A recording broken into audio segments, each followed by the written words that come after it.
Cinema মিডিয়ামটা এতই আধুনিক একটা মিডিয়াম যে সেটা যাত্রার মতন বা মেগা সিরিয়ালের মতন হতে পারে না।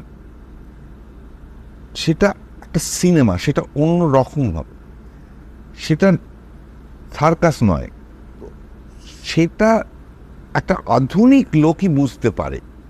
আমি বলছি না শক্ত সিনেমা, মানে আর্ট ফিল্ম, যে কোনো সিনেমা সপ্তপদী বা লেটসে হারানো সুর বা যে কোনো ছবি আমি ধরি, যে কোনো যৌতুকগৃহ, হিট ছবি যে কোনো আমরা ধরতে পারি, শহরের মানসিকতা থেকে হচ্ছে। হয়তো গল্পটা গ্রামের, কিন্তু মানসিকতাটা শহরের। আরোগ্য নিকেতন তো গ্রামের, বা কিন্তু ক্রাইসিসটা শহরের। মানে ওই ওই ডাক্তারটা ঠিক না, এই ডাক্তারটা ঠিক, এই বা হাসিয়ে বাকের উপকথা, ইটস হ্যাজ আ শহুরে মেজাজ নিয়ে লিখছে একটা লোক। সেইটা যদি গ্রাম্য হয়ে যায় উইদিন টেস্ট, তাহলে বা সরলীকরণ বুঝতে পারবে না, তাহলে সিনেমার ক্ষতি হয়। কিন্তু সেরকমও কেউ থাকতে পারে যে একদম সাব সাব রুরাল থেকে নিয়ে এসে, এটা আর এক ধরনের, সেটা হয়তো আমার নয়, যেখানে সত্যিই হয়তো এক ধরনের সাবভার্সিভ কালচার, তো একটা কালচার, তাই না? সাবভার্সিভ লিটারেচার, মানে নবরণবাবু থেকে আরম্ভ করে আরও অনেক, মানে হাংরিয়ালিস্ট হ্যানাতান, এবং সেটা কলকাতায় হয়েছিল। মেবি আমি সেই মুভমেন্টটা করতে পারবো না, সেই মুভমেন্টের একটা এক্সটেনশন কিন্তু রোদ্দুর রায়। অ্যান্ড সেটা আমি হয়তো অসুবিধা হবে, কিন্তু সেটা আর একটা, সেটাকে বুঝতে হবে।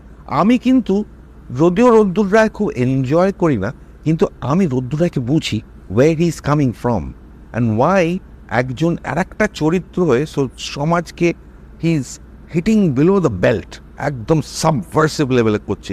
সেই কালচারটাকে আমি বুঝি। কেউ জেনুইনলি একটা করুক, শিলাজিৎ খানিকটা এরকম, he is tried various things, মানে আওয়াজ করে এ করে তা করে, হি হ্যাজ ট্রাইড। সেই ট্রায়ালটা খুব ইন্টারেস্টিং আমার কাছে। সুমনের মতো লিখছে না কেন? আরে কেন সুমনের মতো কেন সে লিখবে? সে অন্যরকম লিখছে, সে অন্য ঘুম পেয়েছে বাড়ি যা।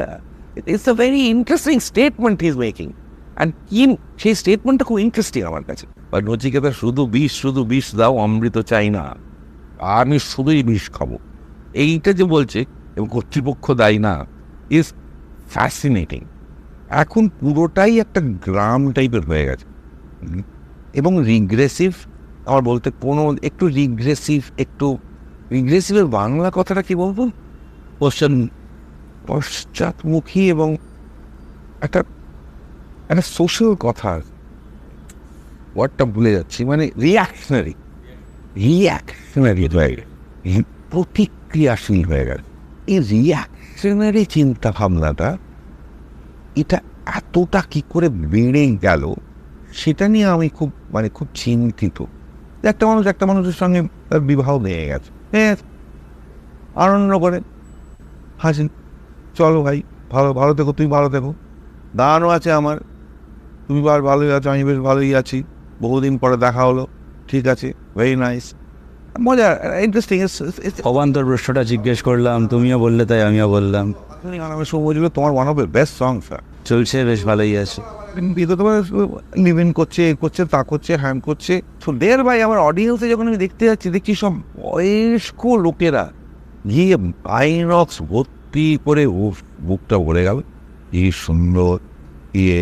আমাদের একটু মফস্বলীয় কথাটা একটা ব্লগে, এই যে আমি বলছি, এটা বললে লোকে আমার ভুল বুঝবে, আমি মফস্বলকে কোনোদিন ছোট করছি না। যে কোনো কথার তো একটা অন্য মানে আছে। গ্রাম কথাটার মানে আর গেঁয়ো কথাটার মানে আলাদা, গ্রাম্যতা কথাটার মানে আলাদা, আর গ্রাম কথাটার মানে আলাদা। আমি বলছি সাংস্কৃতিক গেঁয়োপনাটা বেড়ে